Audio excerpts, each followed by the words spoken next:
Buterevu oli ku Munyo ku Macha program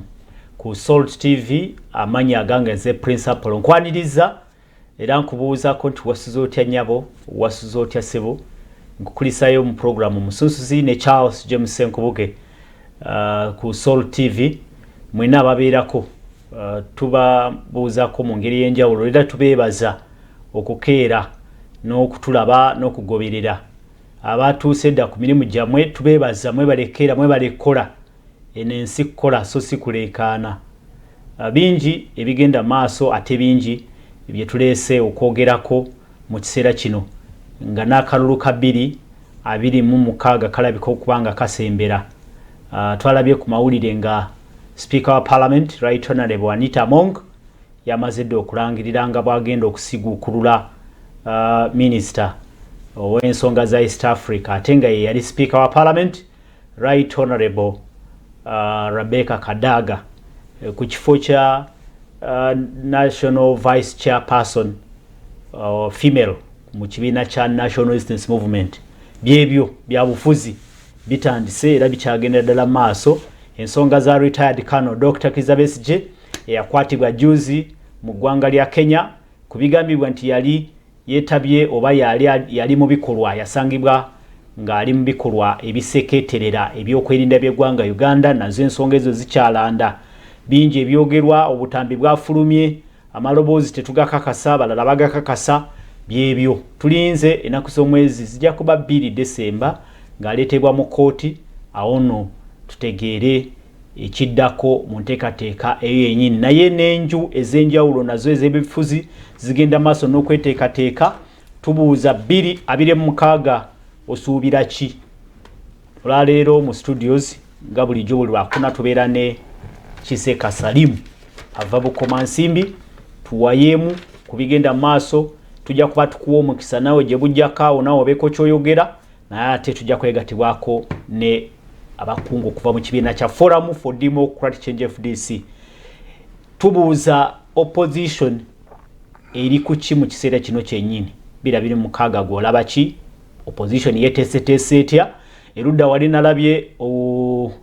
Robert Sentamu Kyagulanyi owa National Unity Platform nga anenya babaka be ab'ekibiina ekyo kuba nti balinga abamulekeredde ekintu ng'agamba nti nationwide tours ababaka be tebaalabiseeko balabise nga abatajjumbidde nnyo enteekateeka ze ez'okutalaaga eggwanga lyonna mu kalulu k'ekisolo agamba nti yali ne Sewungu yeka Honorable Gonzaga Sewungu ow'Ekalungu East yeka ye yasobola okuba nga yeetaba mu kusagula akalulu ka National Unity Platform mu district y'ekisolo ak'omukyalo oyo kawangulwa owa independent naye nga ali ku ludda lwa NRM kitegeeza kyekyo nga leading opposition party nabo si bamativu na bumu obubagatta munda mu kibiina Kiseka Salimu buuza abalaba Salt TV naye okusingira ddala abantu b'Ebukoma Nsimbi abatulaba abantu bakatonda mwenna mbalamusiza nembebaza emirimu gye muli mu kukakkala essaawa zino nensaasiranya abalwadde abali malwaliro n'abafunye ebizibu abali makomera kubanga bebadde zijjano ntandise kuwulira Dr. Kizza Besigye nti akyali mu kkomera kiwulidde ku ggwe nti akyali badde mayitaliyo ne wabanga nejali tumusaasidde n'abalala bangi then abantu b'Ebukoma Nsimbi kubagaliza bwagaliza olunaku olulungi kubanga bonga bulijjo bakeera ku kukakkala by'emirimu gyabwe abalimi balima abali madduka mwe bali nga bulijjo era n'abalwadde gye bali n'abafiiriddwa tubasaasideko nnyo ate n'okukulisaayo abadde mu bikujjuko ebya speech days cause nyingi nnyo kati cause buli lunaku kumpi kati olwokuba tugenda kuwummula ne gye twabadde yonna bonna abantu abatuziniddemu amankazamba n'owebale masomero gaffe ag'enjawulo mpozi n'okwagaliza abaana abagenda okuwummula n'abawummudde oluwummulo olulungi n'okukubiriza abazadde bakuma obulungi kubanga abaana bano bawummula ensi ekyukako ensi ekyuka osanga abaana nga bali waka embeera kikyuseemu so abazadde mutunenya abaana bammwe ali n'abaana mwekuume bulungi kituufu kale bwe tutyo bwe tutandise programu Omunyo ku Makya ng'ekutuusibwako aba Jane Herbal Tea akolebwa aba Jane HST Limited Jane Habotike kokunywa akalungi kokunywa akalinedde kende akokunywa akatabola oba mwana oba mukulu muvubuka oba mukyalo oba mwami we funire Jane Haboti okanywe kajja kukola bulungi tenga bebamu bebakola ne Jane cough syrup bobanga otawanyizibwa ekifuba lubyamira ebintu bwe bityo byonna genda ku maduuka n'amatundiro g'eddagala agakuli okumpi osobola okubanga wegulira ka Jane cough syrup kajja kukola obulungi kakolebwa miti gyaffe egya wano tekalina buzibu bwonna mukanoonyeeko agange ze principal Kiseka Salim ndoza genda butereevu ku nsonga nakugambye wali nti Dr. Kizabesije ali mukomere kitegeeza nti enkambi ye Katonga bateko kubanga bali nsasage yennyini tebamanyi badde batandise okunganya emikono bagezaako okuzimba ekibiina kyabwe okuwandiisa ekibiina kyabwe process egenda mu maaso naye baaba ate omukulu ali mukomera ate bw'otunula ku ludda olwa NUP n'agambye nti Robert Ssentamu Kyagulanyi yakubye emeeza agamba nti ababaka sibalaba mwayitira ku kadi yaffe naye kati mwebuzaabuza buli omusimanyi gyali ku kadi yani kyali kwebereramu kadi gye bayitiramu yali yakwebereramu abantu baali bagenze kwebereramu nakati bali mu kwebereramu kwa buli muntu n'endowooza ekigambo kwebereramu kitegeeza omuntu n'endowooza naye olulimi ffe ababeera ku nnyanja tulinayo empewo za mirundi ng'esatu oba ena tulinayo empewo gye bayita kannabwiri waliyo omugundu waliyo n'omuyanja kati empewo eyo mulimu endala y'enkoma yeba y'amaanyi nnyo ku bantu abali ku saidi y'ennyanja empewo bwekuba ekuba n'amaanyi nnyo netwala ekkulumusa ery'amaanyi bwetwala netuusa emitala kati ereeteramu ebiti amaato n'abantu abamu kati bamala batuusa emitala empewo ey'amaanyi eyo ennyanja egudde ebbali ekiddirira kuddayo ng'amazzi gaddayo n'ebino bigaleese ng'ebiti bisigalayo kakati n'olwaliro ekiriwo mu kibiina kya Unity Platform kyekyo ekifaanana nti Unity Platform kwali okwegatta abantu abaali begasa awamu abagenda okulowoleza awamu naye kati ekkulumusiriro buli amaze okukulumuka netwala ebweru amazzi gazzeeyo ebiti byasigaddeyo era n'ekyennyanja ekyeyibaala nekigenda n'amazzi ago nga gabadde gakulumuka gagenda eri emitala kubanga mulimu ebyennyanja ebimu ebirowooza tigana amazzi kegagenze tegadda kalutuuka eri nekisigala emitala amazzi gazzeeyo ekyennyanja kifawufi kati essaawa zino kyekiriwo nti ekkulumusibwe lyaleeta abantu bangi ne bayingira mu palamenti n'emifo ebimu ebyenjawulo NUP yalowooza nti oba oli awo ffena tuli wamu era amazzi gano tegakalire naye kati ekizzeeko amazzi gazzeewuliga mu nteeko ebyennyanja bisigadde ebweru kike kaseera okulaba nti walabye Ssewungu yekka ng'ali kisolo ekyo kigenda kulabwako mu bitundu bingi ojja kuddamu era obasange n'abalala nga namu beekweka nabwekwesiga bamulaba beekweka kuba tebayingirayo ntibayingirayo tekyali kibiina bo balaba bulabi be bano tuyita opportunity nti omuntu ayimirirawo ye nga chance weeri waayitira era essaawa zino wamala wajjayo ekibiina kyonna mu byobufuzi nga benze mbagamba nti ne bagamba nti waliwo mbwa pate nte pate kapa pate olabirawo ddala omuntu agamba nti waaye bwe kiba nga kyekimpanguza nange ndi mu mbwa pate omuntu agiyingira kubanga ebyobufuzi muntu kupimapima wa waayitira naddala mu Uganda wano so si buli muntu nti yanywerera ku kibiina nti omuntu alina ekibiina kyalimu na mutima gwe ddala nti mwali bire byawano byakweyagaliza oyagala temuli bantu bannabibiina abalina omutima ogwagala ekintu kyabwe nga baline ku mulama gwennyini ogwa ideologies z'ebibiina batono nnyo ate abamu baafa kubanga yaliwo wano yali Sebaana owekitiibwa Kawanga Ssemwogerere bemmanyiiko abasigadde bazze bakyuka okukyusi ku makya omusanga mu kibiina kirala olweggulo mu kirala n'ekiro kirala abantu babeera mu bibiina bisatu mu lunaku lumu lukka kati zibe nalirabyeko beebo era tebakyali nabo bo bayimira bagamba tuli ba DP ne babeera nga ba DP naye olwaleero pozi nali nakena era naye kati essaawa zino ekitundu ekimu kirimu NRM ekitundu ekimu owa UPC ekitundu ekyokubiri kirimu UPC kati era simanyi nti kikyali kibiina kati ebibiina bwe bitunulira byonna nga bibiri bwe tutunulira ku bibiina nga FDC osangayo Katonga osangayo Linaja Nankumbi ebyo nayo osangayo abantu abalala naye nga obabuuza muli kintu fena FDC Ssebujjuganda lwaki FDC omukono ogwawonika okiikira wa tize ndi saidi egindi ate gundi okikira gindi bwobuuza abe NRM osangamu enkomba netali nkomba mwenaremu mulima enkomba strong bwagamira dantono oyo NRM oyo yavaawa owekiruhula ate omulala yalinyira Kampala ebyo ebiri mu byobufuzi ebya Uganda we biri wano so awo kiba kitegeeza ki ebyobufuzi nga bwe natandika okugamba nti mu Uganda wano ebyobufuzi abantu babifuula business tebikyali biri ebiri ku mutima nti omuntu agenda kukola ebyobufuzi ebigendo bayamba oba ebitwala eggwanga maaso omuntu akola wafunira kakati sawa zino omuntu akola wafunira osengula edduuka gwe edduuka lyo lyaba nga liri Kampala mukadde nolaba twakyagula ng'okkirira mu wino omuntu omusanga mu kafumbe tomubuuza nnyo lwaki oli wano bakasitoma babuze kati ali sayidi eno naye abalala batandika amaduuka gaabwe gannansangwa bo bagateekawo ne bagalekayo ne bagabiza nti nze ndi wa kibiina kino naye ng'enkola yandibadde ennungi nti olaba ekintu programu ezanteekeddwa ensi abantu basobola okukyuka ku ssaawa yonna ndoza amawanga agakuze mugalaba nti tugezeeko Kenya ffe tugezaako nnyo Kenya eri wano kumpi nti ekibiina muntu pulezidenti beesimbawo bwakulabamu obusobozi basobola okusala eddiiro okuva sayidi eri ne bawagira ali eno naye ffe wano si bwe tukola abantu tebasala ddiiro kwegatta ku pulezidenti agenda kuwangula bo basala ddiiro kuyingira mu bifo bye baagala ekyo ekyenjawulo head of state niwamuleka nga yeetaaya so kyekyanguyira lo President Museveni nti bajja n'aseka kuba balaba nti FDC yandeegase UPC nupu neyegattako gune yegattako naye bagamba nti anze ndikukange kati kyobola abantu lalo Kyagulanyi baguyita nti kyawulantamu kati obuzibu bwajjidde agenda kutegeera nti we yali ayimiridde baali bamulimba si yaliwo baali tebaagala ye yali ngamiye eri yagenda okulaba Yesu ababaka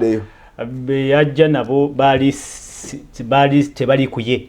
tebali kuye bo baali kukulumusirira eryenkuba eryennyanja nti yabaleeta kati sawa zino ennyanja ezeeyo batandisa okukala ebikola ye Kiseka Salimu munabyabufuzi okuva ebukomansimbi funye omukisa nti twegattiddwako ne Kikonyogo John omwogezi w'ekibiina ekya Forum for Democratic Change FDC nga bwe nakutegeezeza tukuba tooki mu byobufuzi nga bwe biyimiridde nga tutunuulidde 226 Kikonyogo John nsaba obuuze ku balaba Salt TV tutandike program. Mbalamusiza abasebo ne banyabo abatulaba olwaleero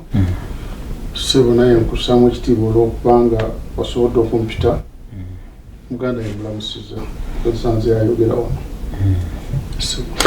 mu bufunze era emboozi gy'osanze tunyumya ye y'ebyobufuzi mwoli butereevu tuwe ekifaananyi olaba ki nga 226 abuzaako omwaka gumu ndoze n'emyezi emitonotono naye nga tulaba erudda okusingira ddala olwammwe olwa opposition lulinga olwongedde okumenyemenyeka twadde twogera ku Bobi Wine yemulugunya nti ababaka be tebakyatambula naye tebayitaba mu activities z'ekibiina ate ne ekibiina FDC Katonga bayina omukulembeze kati ali mukomera nabo badde basonda mikono tetumanyi kiddako osobola okutulungamya ku kikyolaba embeera ya Uganda kati nzibuko okusinga bajjajjaffe babeerera mu bintu bya kulaba eggwanga lyabwe literera manyi tuteeka mu byobufuzi kulaba nti olwana wabeerewo embeera ti buli omu asobola okukola kyayagala akozesezza amaanyi agasinga n'apulaninga obulungi yasina okugaggawala nga life si ya muzulu kita short circuiting nolowooza nti olajja kubanga tolina n'ekikumi ekyobe nga olina biliyoni 5 kyovola mu Uganda ennaku zino abasinga obungi olaba omuntu abadde omugagga n'abeera omugagga emyaka 3 agwa niwayita emyaka 3 ng'ate akusaba omutwalo n'embiseera bajjajjaffe kyali tekisoboka wetasobola okubeera mugagga ku kyalo myaka 10 egijja n'agwa kireese omutawaana kyekyo Uganda abadde akyogerako wadde akyogeddeko ate nga amalamu abantu amaanyi abantu abasinga obungi mu Uganda katono nnyo ndowooza balina kye batereezaawo tujja kuba tweyongera okufuna Kikonyogo John mwogezi w'ekibiina ekya Forum for Democratic Change FDC nga ne Kiseka Salimu naye ali mu studios tukuba tooki mu nteekateeka z'ebyobufuzi nga bwe ziri 226 nga asembedde naye nga tufokasinze nnyo ku opposition tugiwe kadde genda maaso Kikonyogo John kyembadde ngezaako kuwulira ne Uganda mu nsonyiwe nti ennaku zo kyova olabanga osangayo omuntu adde omugagga olwaleero ng'alina ne biliyoni ewera ku account neweeteko omwaka gumu oba ebiri n'osanga ate akusaba omutwalo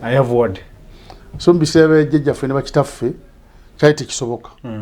ng'omuntu omugagga era omanyi nti oyo omugagga myaka 20 agajja ajja kuba mugagga ekireeta ekyo kiri kimu twagadde nnyo okudduka ennyo emisinde tufune buli kimu ku speed kikiresa omutaana ne police wa Uganda litwalina omutima ffenna ng'oli wagenda kibiina kye azimba kibiina kye kibeere ky'amaanyi agende ng'era akula mpola kutuuka natuuka ku stage ya waggulu naye ennaku z'omuntu yakayingira ekibiina dakika bbiri yakubeera nga yeesibyewo nga MP enkya bamuwe flag afuuke MP olumu kale tukayanira ebifo ebimu mukyala mpanga n'atutuuza n'omukulu omu yafuuka ku MP Joyce ono yafa n'agamba oli nti munnange bwe nandibadde nkusaba wandibadde oviramu n'ekikonyogo ono mulabye ebbanga ddene tubaye nga muwulira byonna byayogera naye wonoogenda mu paalamenti nomala emyaka oba 10 myaka 10 ojja kuvaayo oba 15 ojja kuvaayo ng'era tolina gundi nnyo gy'okoze kusinziira engeri gye ndabamu ebintu ekimuga nga tuli awo wansi awo ne mukulu Ssemwogere yaliwo yali Katikkiro yaliwo mu meeting eyo gye twalimu naye kati ku ssaawa eno era bw'otulaba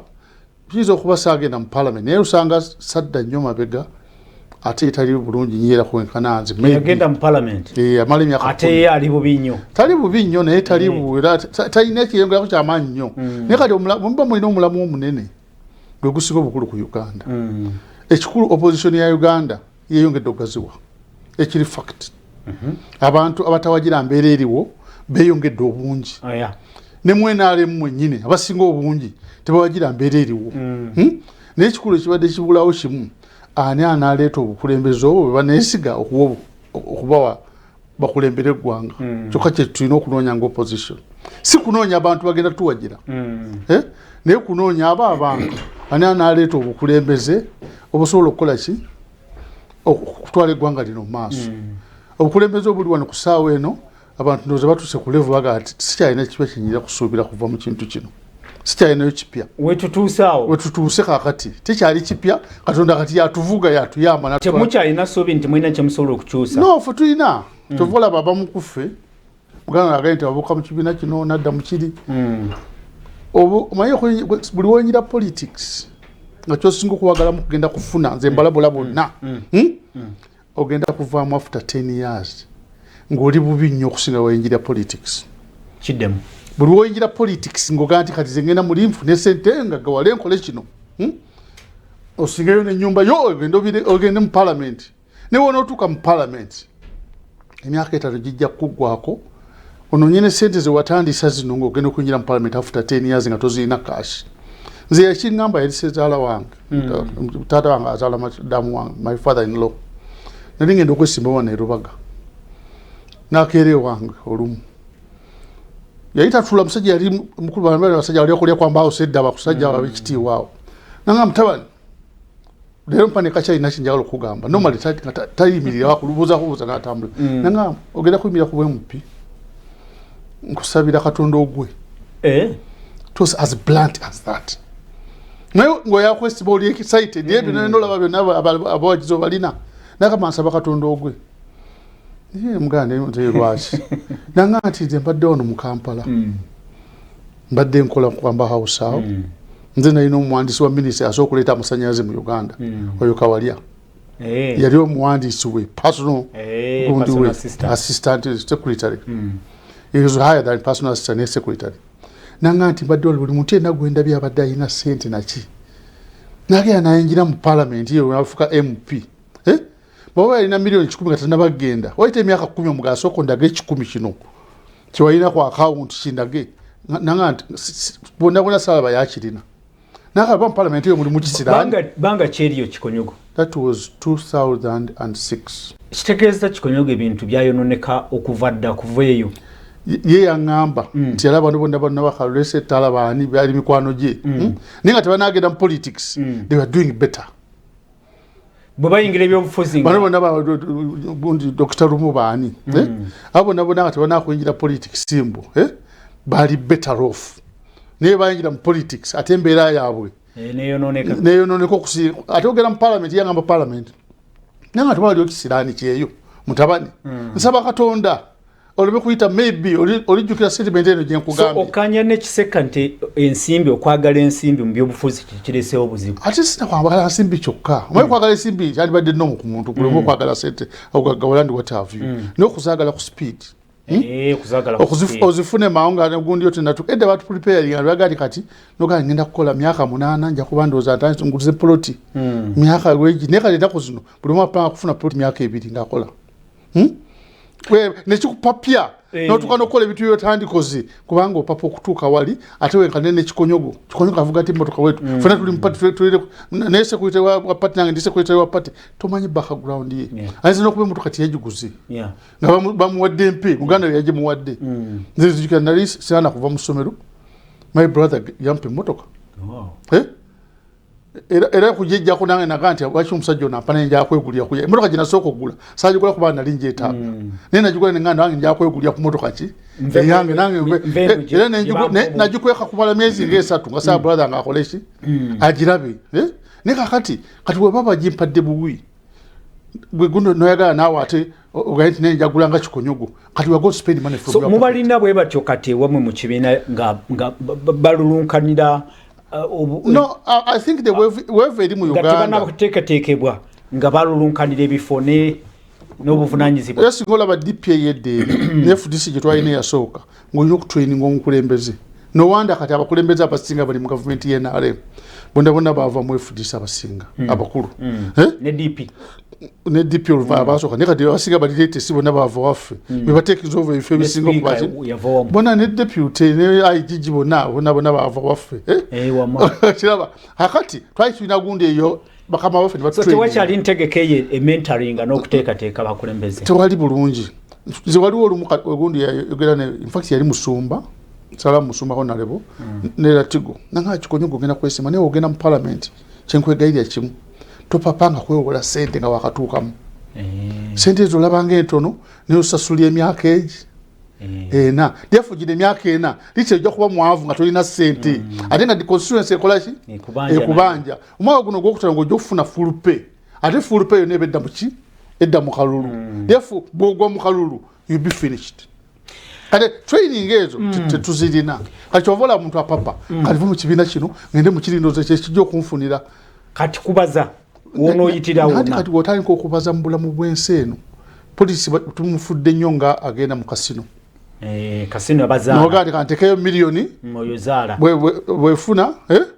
nfuna 5 oba 2 bwetafuna you get 0 ate olumu gundi ebyakyaso bimanyi ogenda nofune lwakuba emirundi nga 8 onabimanyi ajja kukunga nofuna olumu lwakuba miliyoni nga 8 nofuna emitwalo 5 n'owulyanga agaggawadde nnyo era ekyuma nkikubye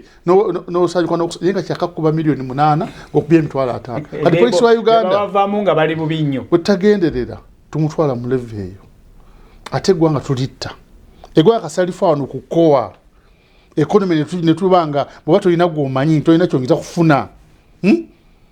we are finished. Kale, tweyaza nnyo tweyanzege Kikonyogo John mwogezi w'ekibiina ekya Forum for Democratic Change FDC tuline Salimu Kiseka munabyafuzo kuva era ffe tukya training abafa ekibiina kyaffe okuba take your time topapa nnyo ekifo kino oyinza okuba nga oyagala ekifo kino nnyo training naye ate abalala babeyawulako baduka kati tovola liba tweyawulako gundi ffe tulina example nungi mu FDC we have gotten everything there is nothing new joyinza okukola mu FDC tulaba mu kigambo mu statement emu bw'otunuulira FDC yammwe ne FDC Katonga kuba tebanakola kibiina kyabwe bawa omukulembeze waabwe ali mukomera tutunulira Bobi Wine ayomba ababaka tebali naye mbu bamweyawuddeko bali ku byabwe tebawagira activities z'ekibiina so can we say opposition is in disarray? Tubadde wano mu parliament nga baka wa parliament abeNRM nga batabasasula tebagala genda ku mulama gwonna owuliranga sente zayitinga nange oba tebabawadde sigamba nti balina conviction to vote kino kubanga tukyagala kitwala eggwanga mu maaso naye buli omu ali kasente kateeka muki ate ekibaleetera ekyo bonna ensawo nkalu basuubira kinene nnyo nti parliament tuka mu parliament ensi yonna ejja kutereera nekyosanga nga taata wange oli bwe yaŋŋamba nanga mwana wange olabanga ebyangwawo neze nkusabira Katonda ogwe he told me exactly that statement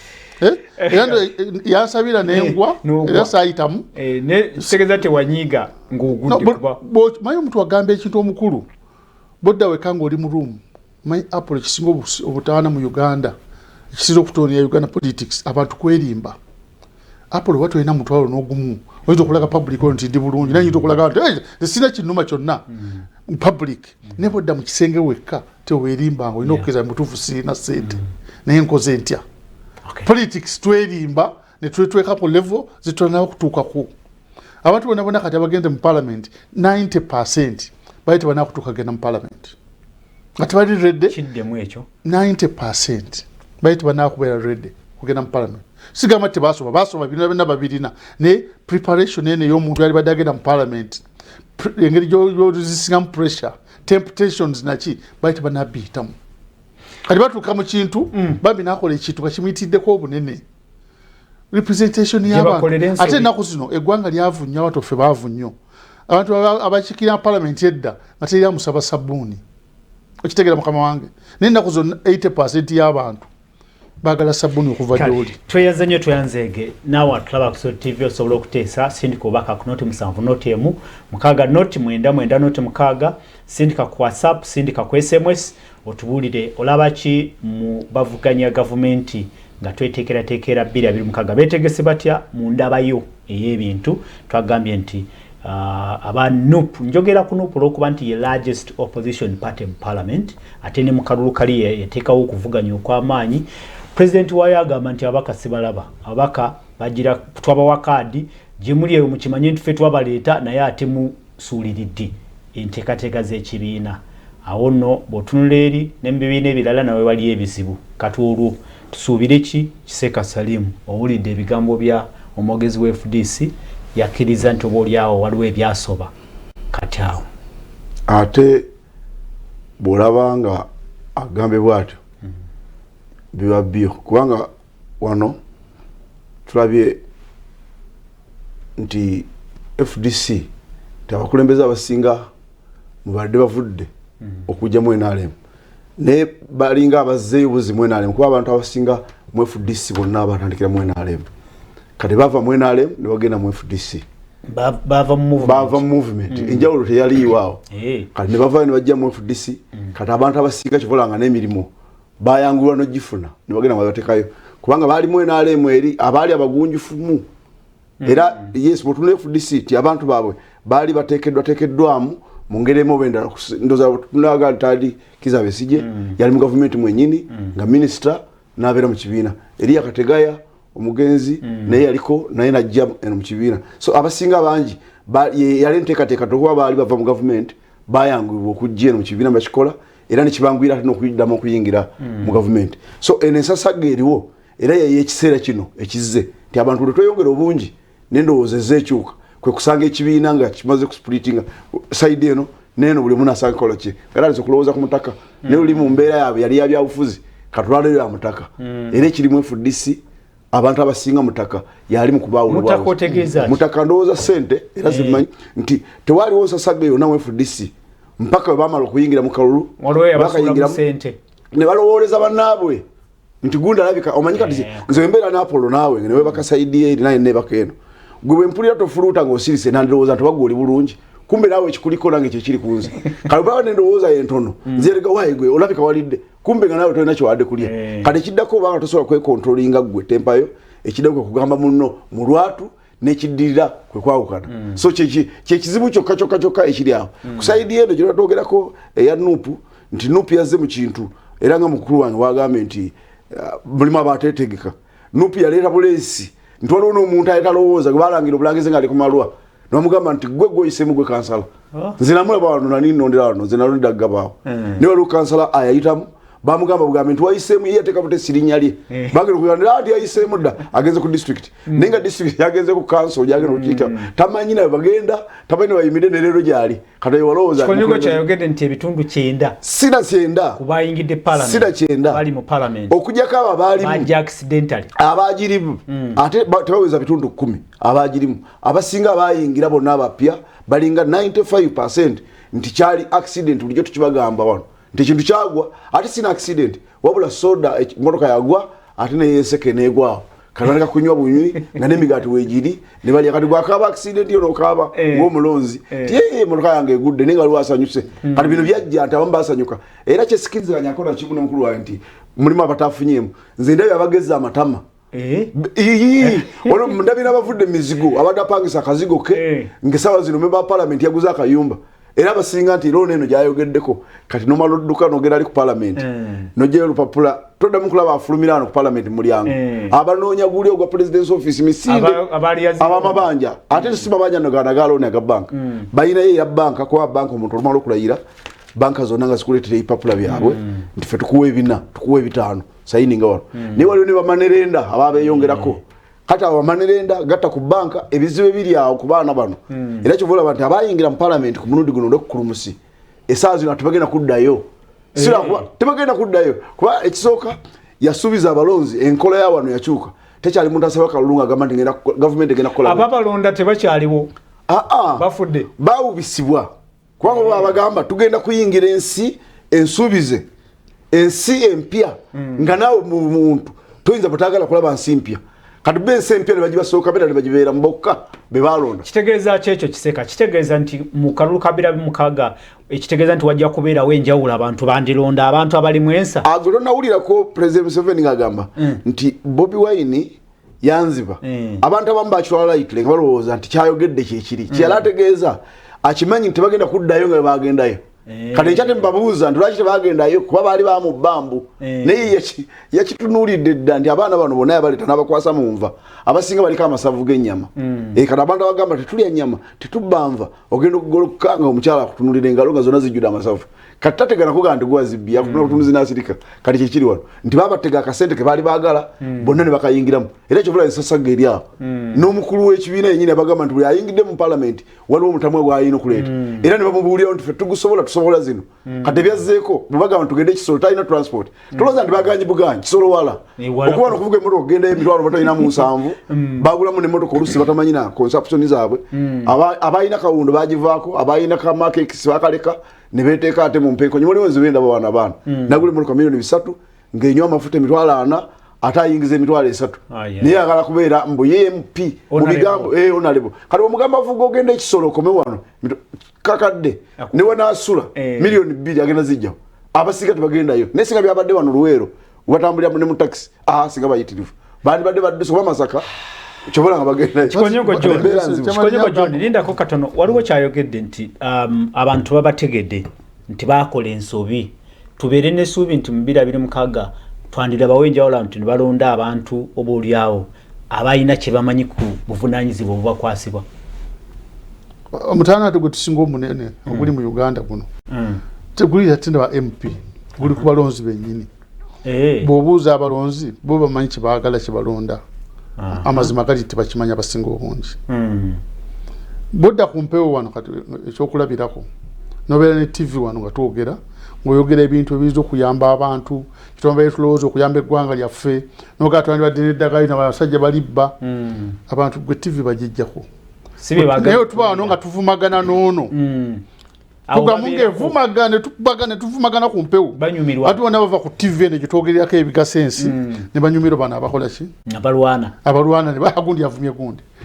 kyovola kati ng'FDC waffe singa abamu ku ffe tebaalimu abalina omutima oguli abaavu envumo eyo yandiyeyongedde so much buli radio eri enyumira nga bano bonna baali banyumirwa abasajja gundi yavumye gundi naye bakubaffe abamu twajjamu ne tugamba nti kakati bali banyoome naye bakuvuma toddamu tebakulira bagamba nti baleke boogere wewe nagamba mu lieutenant nada stop going on air from today onwards I order you don't go on air go amugano ngenda kumpewo nembaga temujja kumpewo tumale emyezi nga twogera kintu kyonna ffe tugende maaso okulonda bulonzi bali bajja kwogera bakuvuma ebigambo bibagwe nga tebakya nakifo kyebakola ki kyebakuvuma that's what happened twagenda okutuuka okuddayo okwogera nga tugenda kulonda executive mpya kitegera mukama wange naye mu Uganda today program erimu abantu okuvuma gundi yaddiza mu bundi ekigambo ne ba professor benyini buli ku balonzi Uganda tulina problem enene okusinga yetulowooza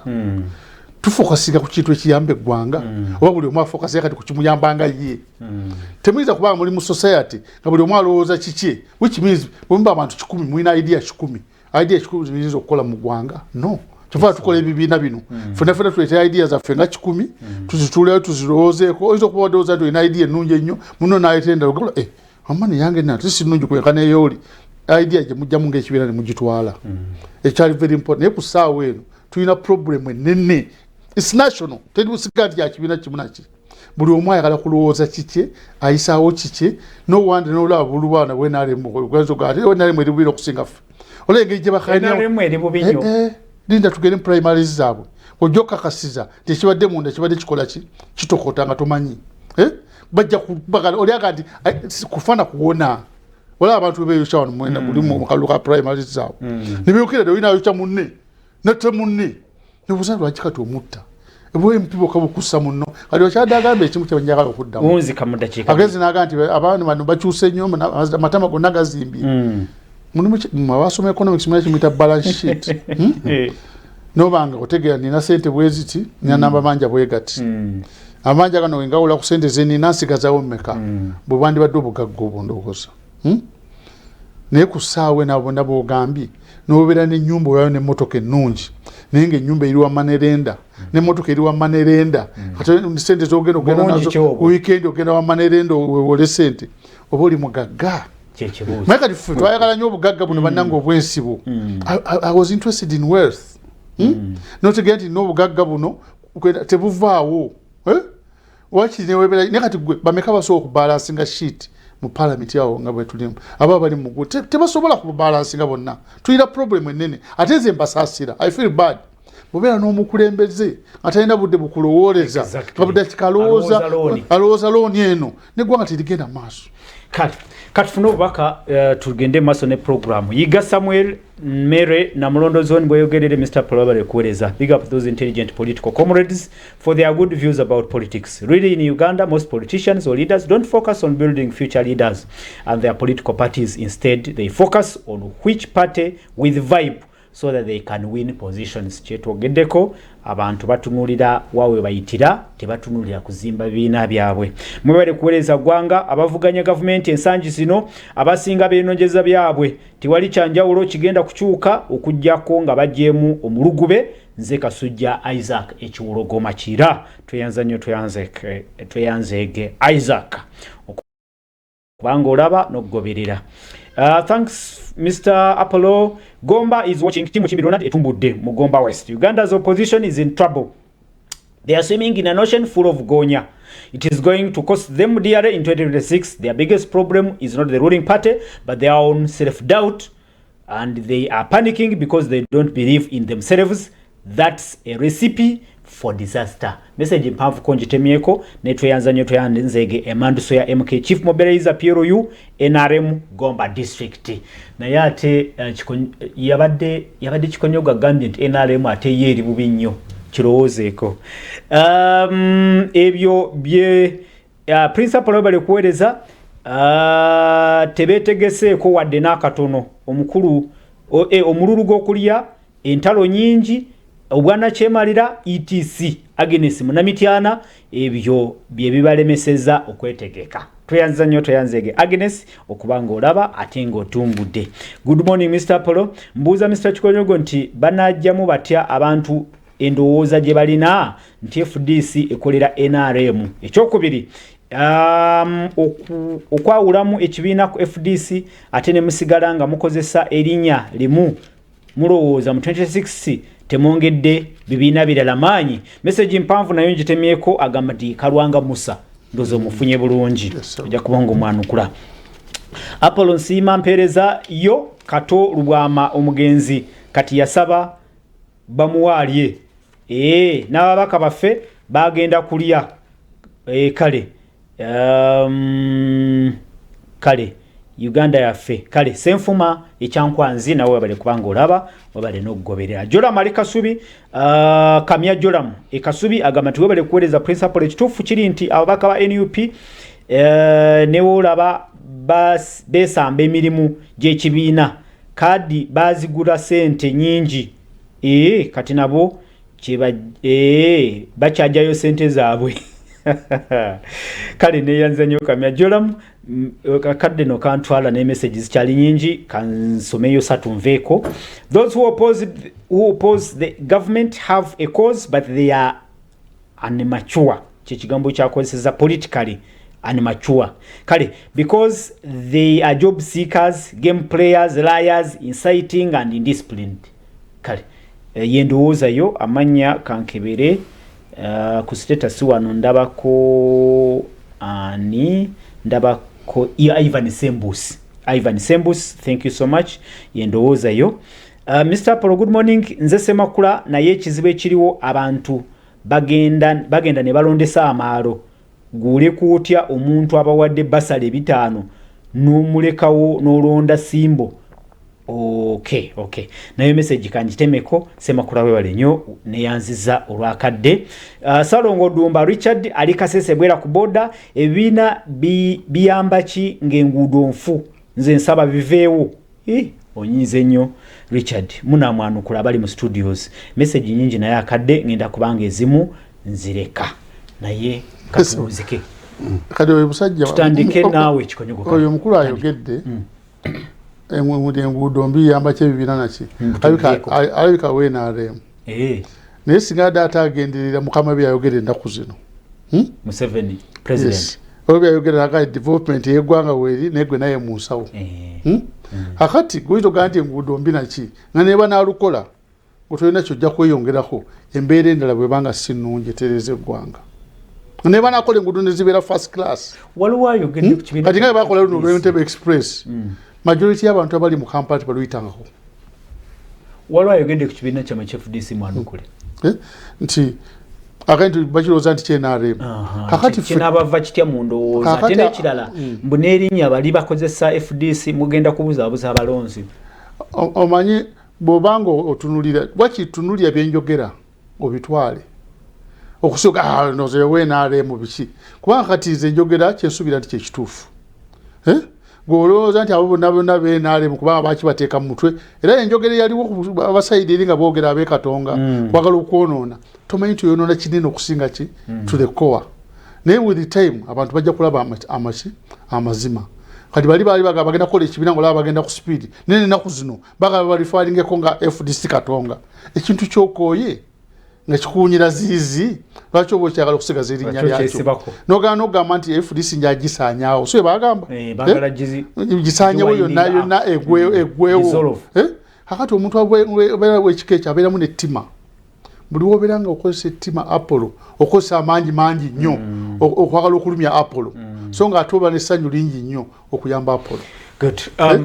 Bwana Kiseka yanukula bw'obanga olinayo message obubaka bw'owulidde bw'osobola okwanukula. Nze ku kyempulidde lumu abalalu basinkana kati omu yali bwereere nga tayambalidde ddala omulala nga alina ebigoye ngeri eby'omulalu n'enviiri kati naye ali obwereere n'agamba oli n'amugamba nti gundi oli mulalu kati nono yali ayambala n'amugamba naawe oli mulalu n'agamba yenze ni mulalu naye eryange nalirowoozaako nendalukira ddala okugira mu ddala n'engoye naye gwe okulaluka n'osigala nga ate oyambadde gwe ate oli mulalu bubi okusinga nze ali wano. Kakati mu bibiina byaffe njogera ku olw'okuba si bamuganda wange ntono yali wano njogera ku lwa FDC nti bw'osanga oli ng'ayimiridde sayidi eri n'agamba nze kusaanyaawo gwe ate nga ye kitegeeza nti munda ye taba na mulalu ate aba asize ku bulalu ennyo twagamba ffe n'abalalu twambulemu engoye gwali nosigala ng'ozambadde kitegeeza gwe ate oli mulalu mubi okulabirako kyoleesenga kizibu akinedda kyekifaatagana nti nze essaawa zino tuba tujjako gavumenti nga baagala kujjako gavumenti ebibiina byandibadde nga mukono gumu era nga muntu nti bandirese endowooza naleeta endowooza nono naleeta endowooza nono naleeta endowooza ne bitula wansi ne bijjamu omuntu omu nti kandeeta ono alumba ono ne bw'osigalayo omuntu omu kibiina mwennyini nga mwe muli omuntu ayimirira eri n'omwana ayimirira eno nebidira nti mu mbeera ki tunziko lwakadde naye ng'ebyo kikola mu mbeera ki enembeera eriwo esobozesa ekyo enembeera tewali mbeera eriwo nti yankomeredde teri mbeera eriwo nti wetandise leero tikiriiwo embeera eringa Christmas kati nga bagamba nti ebyobufuzi mbyetekedde mutya Christmas egenda tugenda okuza mwezi 25 nga tukimanyi nti kyekyo era bwe tubegenda okubeera tegenda kukyukako 2 3